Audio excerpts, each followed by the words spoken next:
Bawa kwartawab shalanawa, Bawa kwartawab shalanawa, abayahawa shabasamayam, abayahawa shabashamayam, salaka lanawa, salakalanawa, alkataayanawa, alkataayanawa, watawadalak aldamak, tawadalak aldamak, sasatap at kataayanawa, satap at kataayanawa, kalhalal hawadla abayahawa alhayam, nalalawag la abayahawa lahayam, bahasa masyaya ki hawasyan, Baisha masyayak yawashay, bahasa hamra pakadas, Baisha mrokas kadas, Yaman. Yaman. Okay. Nandito na tayo sa chapter 4. Sa pangalawang aklat na Makabiyo.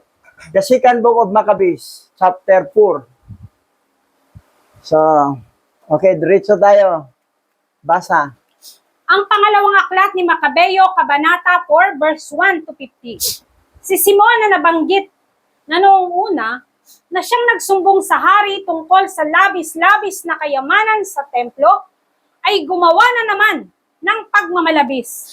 Pinaratangan niyang si Onyas ang nagbanta kay Heliodoro at siya ring pinagmulan ng sinapit nitong kapahamakan. Pinagbintangan niya ang paghihimagsik si Onyas, na kilalang mapagkawanggawa sa lungsod, tagapagtanggol ng mga kababayan at matapat sa pagtupad ng mga utos ng alahayam. Naging malubha ang alitan at ang mga tauhan ni Simon ay pumapatay na. Ito mga tauhan ni Simon ha, pumapatay na. At saka yung nangyayari doon kay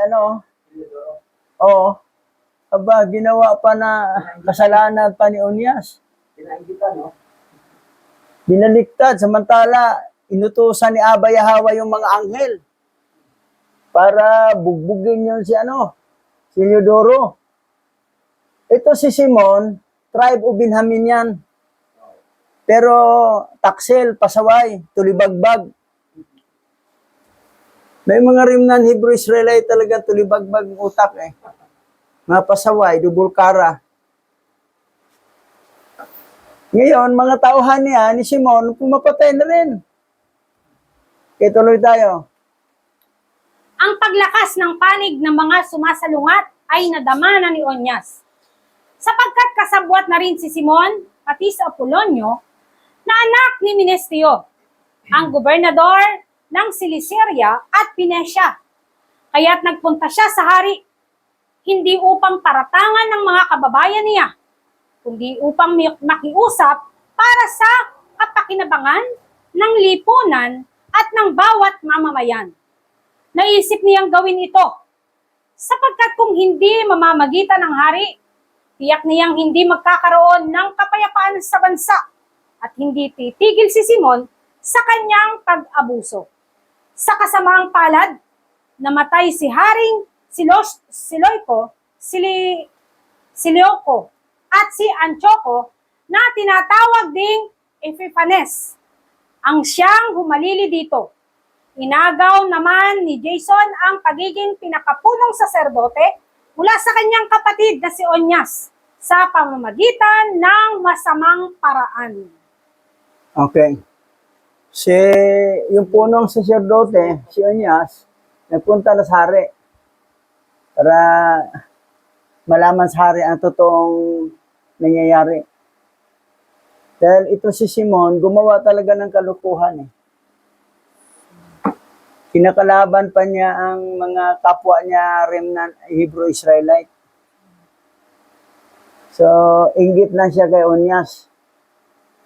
Ngayon, okay na si Onyas sa kayong hari. Ang problema, ang hari namatay din. So, napalitag ibang hari na hindi inakausap ni punong saserdote Onyas. Another problem naman ulit. Okay, tuloy. Lumapit ito sa bagong hari at nangakong magbibigay dito ng halagang 12,600 kilong pilak at hahanap pa siya ng ibang pagkukunan para madagdagan pa ng 2,800 kilo. Hindi lamang ito. Nangako pa rin si Jason ng karagdagang 11,250 libra kung bibigyan siya ng pahintulot na magtayo ng isang palaruan at bumuo ng samahan ng mga kabataang manlalaro. Nais din niyang gawing mamamayan ng Antioquia ang mga taga-Jerusalem. Sumang-ayon ang hari, kaya't pag-upo ni Jason bilang pinakapunong saserdote, agad niyang sinimulang akitin ang kanyang mga kababayan na umayon sa pamumuhay Griego. Ito, tribe of Levi kasi yun eh.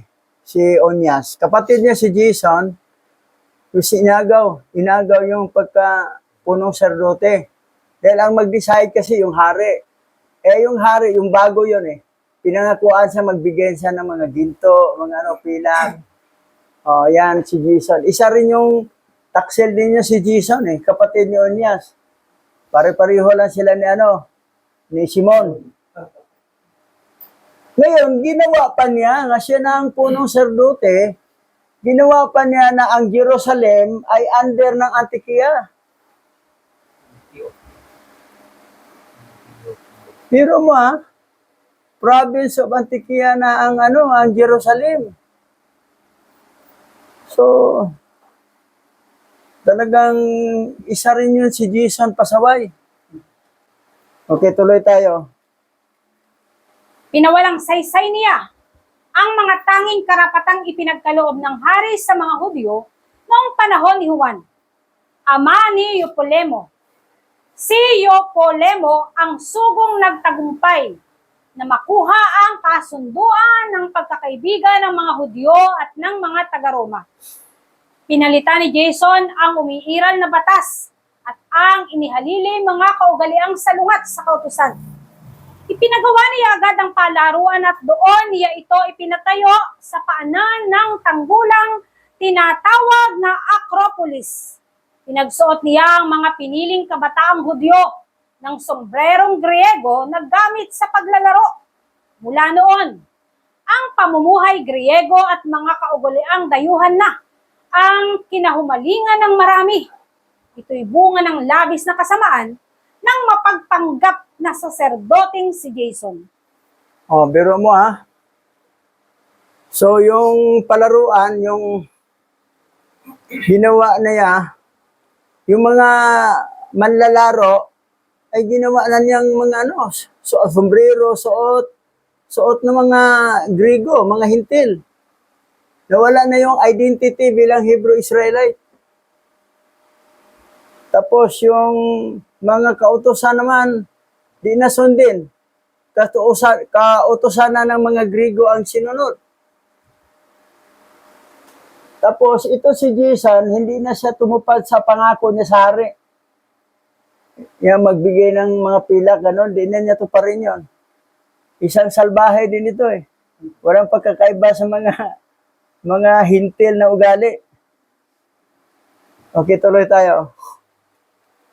Wala nang saserdote na naghangad na maglingkod sa altar.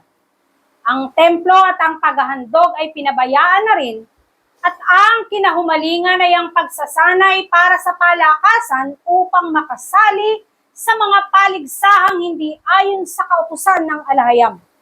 Ang mga bagay na pinarangalan ng kanilang mga ninuno ay itinakwil nila.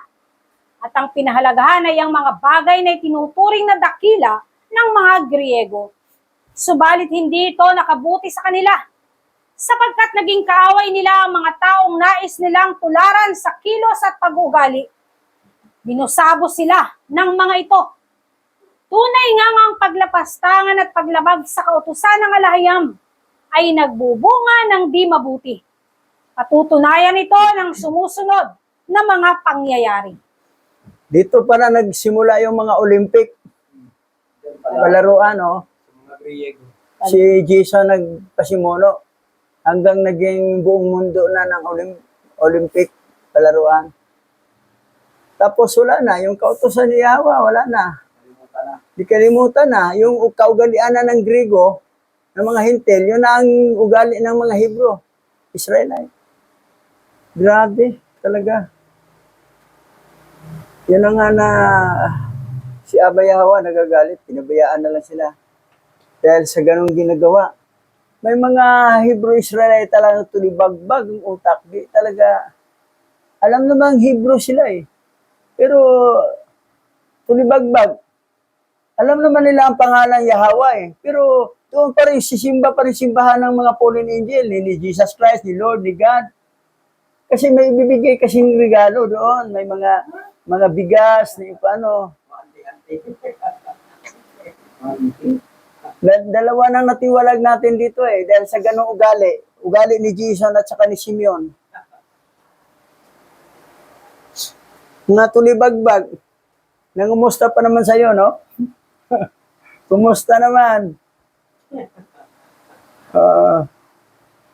Sa mga tulibagbag utak. Okay, tuloy. Sa lungsod ng Tero ay may idinaraos na paligsahang pampalakasan. Ginaganap ito tuwing ika-5 taon at pinanonood ito ng hari. Samantalang idinaraos ito, ang tusong si Jason ay nagpadala ng mga sugo bilang kinatawan ng samahan ng mga Hudyong naging mamamayan ng Antioquia. Nagdala sila ng 22,500 librang pilak para gugulin sa paghahandog sa Diyos-Diyosang si Hercules. Naisipan ng mga sugo na hindi tamang gastusin ang ganito kalaking halaga para sa paghahandog. Kaya't sa ibang bagay nila ito iniukol.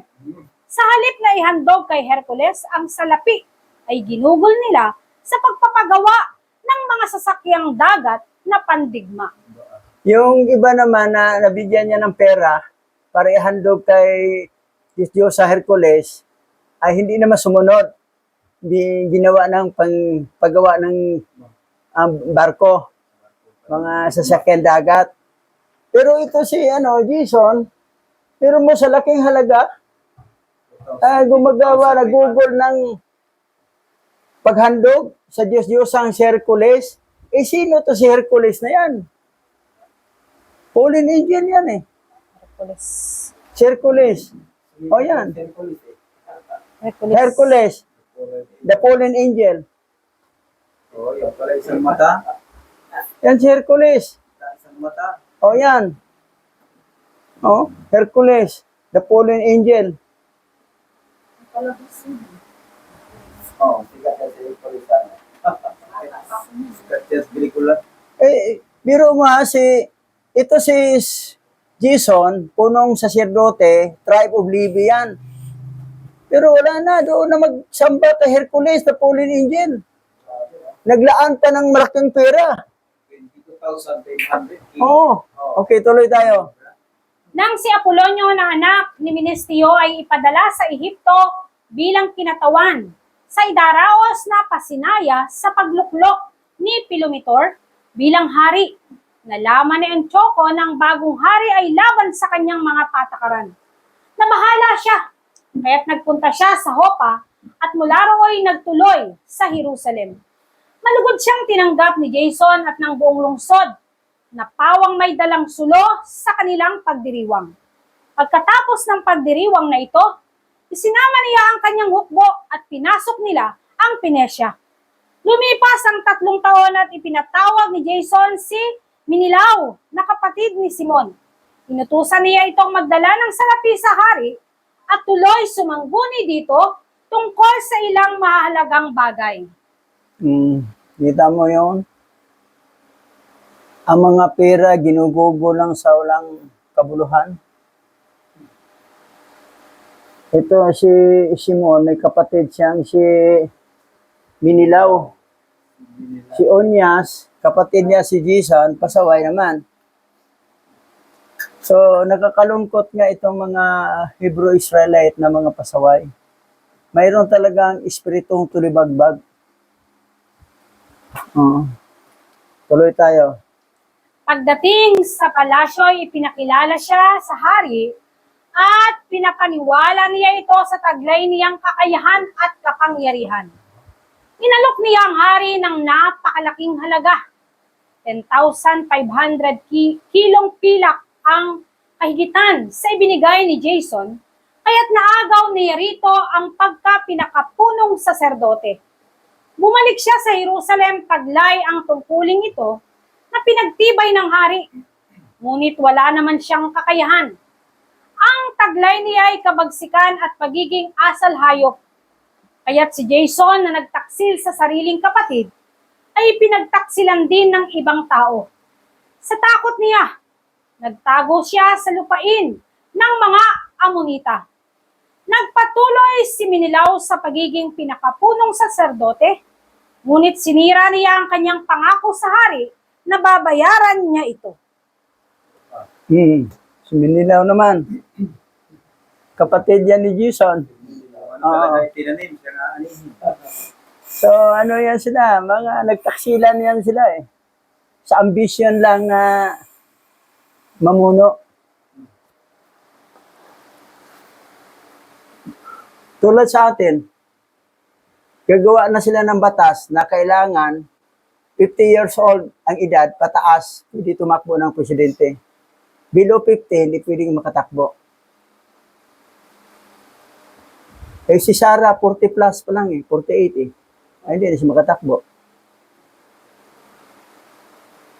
Invento nila. Oo. Invento nila. Yan ang, isang paraan yan. yan ang ano nila eh. Oo. Oo. Isang paraan nila para di talaga. Oo. Para hindi makatakbo. Oo. Tapos, ginawa pag-extension ng 3 years ang presidente ngayon. Gagawa ng batas na ang eleksyon hindi sa 2028. After 3 years pa, saka pa magkaroon ng eleksyon. Mag-49 si Sara. Mag-49. Di pa rin pwede. Kasi 49, 50 ang qualification. Yung katosuhan talaga yun. Katusuhan. Hindi lang presidente ang extend. Kasama ng congressman at saka senador. Para manatili. Mga corruption. Manatili yung tracing ngayon. Na dagdag yung si Joel is Lord. Jesus Remulla is Lord. Junior is Lord. Junior is Lord. Sino si Junior? Marcos Junior. So, tingnan mo yung ito, ganito rin mga kaugalian ng mga Mga Grabe. puso eh. mga personal na ambisyon. Ito, tingnan natin kasunod. Si Sostrat na namamahala sa kuta at tagapaningil ng buwis ang naatasang maningil kay Menilaw. Ngunit kahit anong paniningil ni Sostrat ay walang nangyari. Dahil sa pagkukulang na ito, silang dalawa ay ipinatawag ng hari. Agad lumakad si Menilaw at iniwan sa kanyang kapatid na si Lysimaco ang pansamantalang tungkulin ng pinakapunong saserdote. Si Sostrat naman ay lumakad din at iniwan naman ang pamamahala sa kuta kay Kratis na pinuno ng mga upahang kawal sa Sepros. Ang mga lungsod ng Tarso at Malo ay ibinigay ng hari sa kanyang kinakasamang si Antiochus sa galit ng mga mamamayan. Sila ay naghimagsik. Ayan. Nagagalit ang mamayan. Magkaroon ng people's power. Dito sa atin, nagagalit na rin ang mamayan. So, kita mo yung nangyari noon, nangyari din ngayon. Na ulit-ulit lang yun. Ulit-ulit lang yung mga, dahil sa mga ambisyon na pang-personal. Wala palang bago. Walang bago. Tuloy. Nang malaman ito ng hari, hindi siya nag-aksaya ng panahon. Iniwan niya ang pamamahala ng kaharian kay Andronico, isa sa kanyang punong katiwala, at nagmamadaling nagpunta sa nagkakagulong mga lungsod upang payapain ang mga tao. Ang pagkakataong ito ay sinamantala naman ni Menilaw. Ninakaw niya ang ilang mga kagamitang ginto sa templo at ipinag magandang loob kay Androneco. Bago niya ginawa ito ay may mga ibang kagamitan silang naipagbili na sa Tero at mga karatig lungsod. Nang malaman ito ni Onyas, nagtago siya sa Dapni, malapit sa Antioquia, at doon ibinunyag niya sa madla ang ginawang pagsasamantala ni Menilaw. Yan. Ito si Menilaw, kapatid to ni Simon. Oo.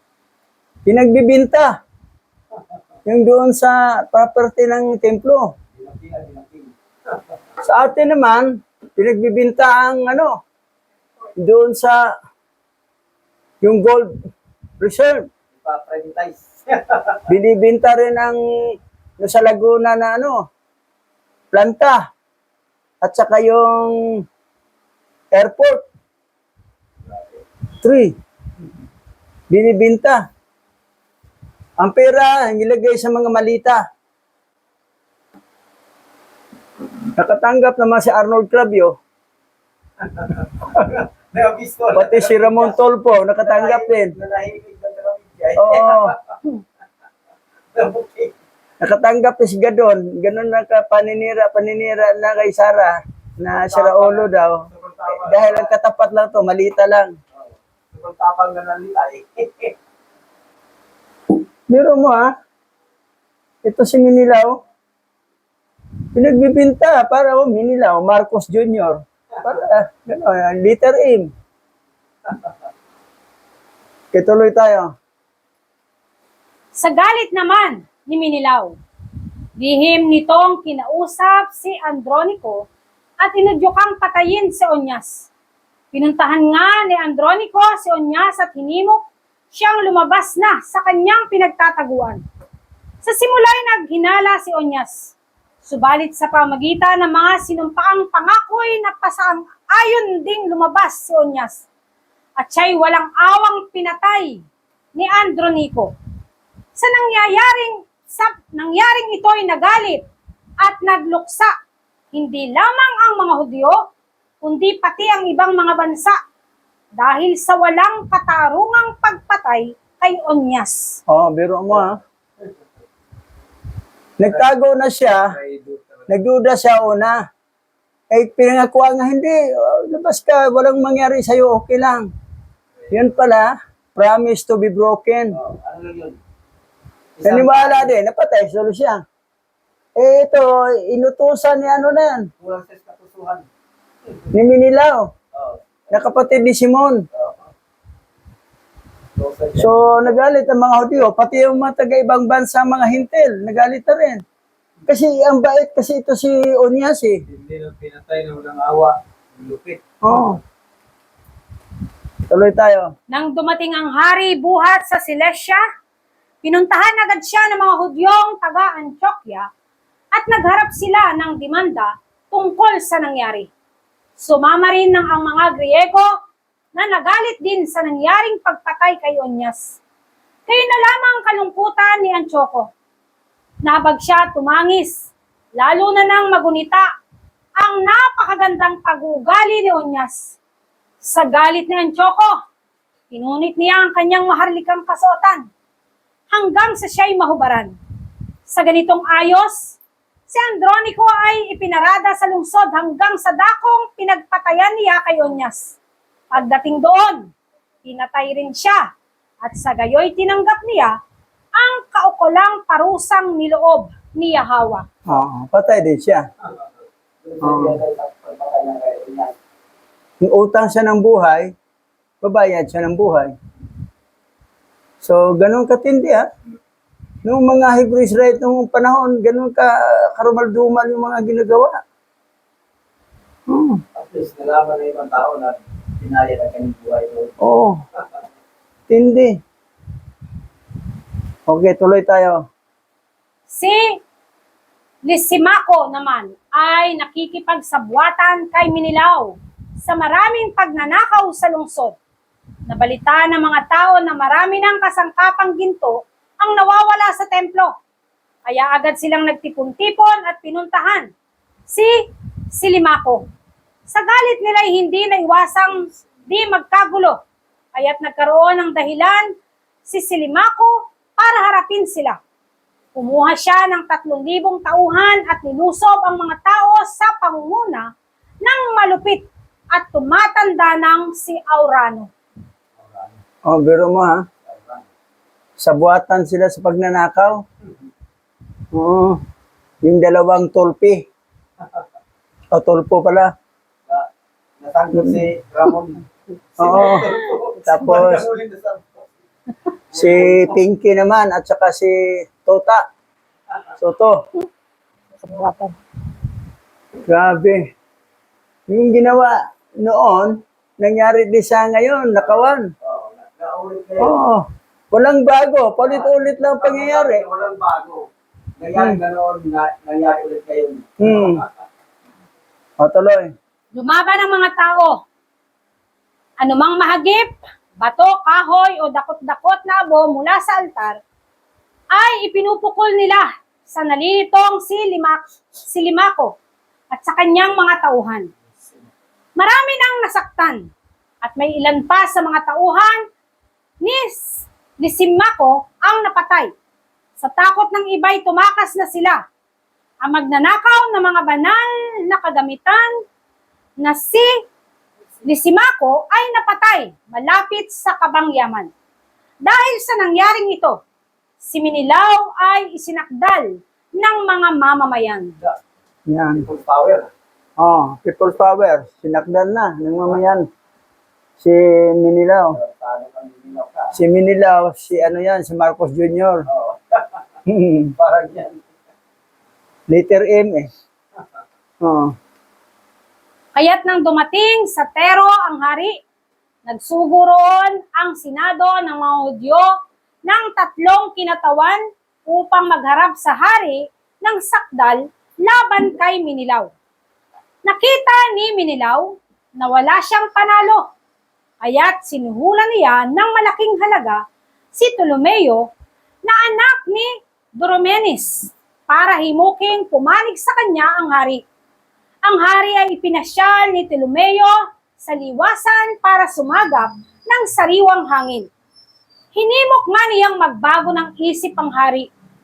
Dahil dito, si Menilaw ay pinatawad ng hari sa halip na parusahan.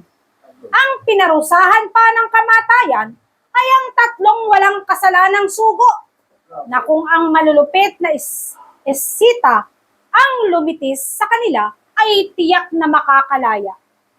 Oh, biro mo ha. Grabe Dahil na sa pala. Sohol. Bumuhay na pala ang tira. Oo, kampihan. Dahil sa Sohol. Ang tira, oh. So ngayon Sohol dito, malita na, nakalagay. That's why na si Bam, di na kumalaban sa Marcos. Si Bam. Si ano naman, ito namang ambisyoso magpresidente, na bubo naman, dati kaawa yon. Ngayon, magkatandim na sila. Di marunong sa mathematics yan eh. Tapos sabi pa niya, mayroon akong 3 anak na babae, all of them is daughter. Pag sabing babae, daughter, automatic daughter yan, hindi yan son. Wala talaga, medyo mahina talagang utak. Dati, talagang binabanatan niya si Manilaw noon, ngayon, Marcos Jr.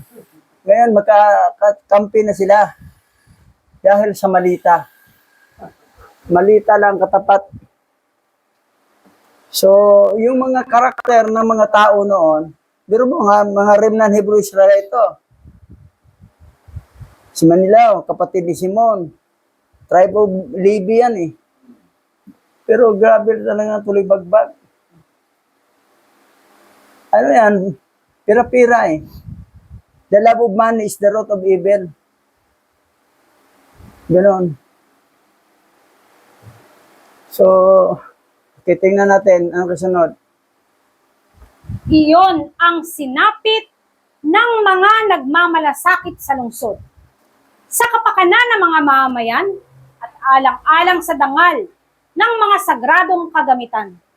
Ilan sa mga taga-Tero ang nagalit sa pangyayaring ito. Binigyan nila ng isang maringal na libing ang mga sugo. Dahil sa mga gahaman sa kapangyarihan, si Menilaw ay nanatili sa tungkulin. Naging masama siyang higit kaysa dati at naging utak ng kapahamakan ng mga kababayan niya. Grabe si Menilaw. Utak ng kapahamakan sa mga kababayan, mga Hebrew Israelite. Grabe talaga itong Menilaw na to. Mas grabe, mas masahol pa to ni Simon.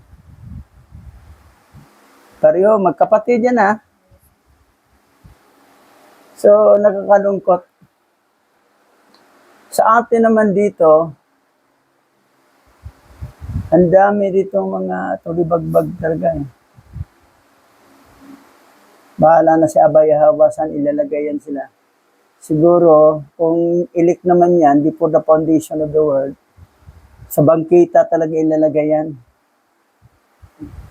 Yung pinakamababa kasing kalagayan sa langit, sa New Heaven, New Earth, and New Jerusalem, bangkita.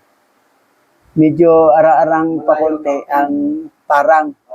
Kailan guguluhin ka ng mga unggoy doon, mga aliwas. Parang laging nag-out. Pero mas maganda talaga mayroong mansion. Tsaka may service vehicle pa na chariot of fire. Kasi mapasyal mo sila lahat. Pero ang taga-bangkita, hanggang doon ka sa bangkita, taga-para hanggang doon sa parang. Pero ang taga-mansion, maikot niya ang parang, maikot niya ang bangkita. Maikot niya lahat. Eh, may service siya eh. So, ngayon, nakuha nating aral to na ating nakita na hindi pwede gayahin itong mga pasaway. May mga pasaway, nangumusta naman. Siguro ang pangumusta doon, nandiyan na ba ang blessing? Yan ang pangumusta doon eh. Mabuti, hindi mo sinagot na nandito ng blessing.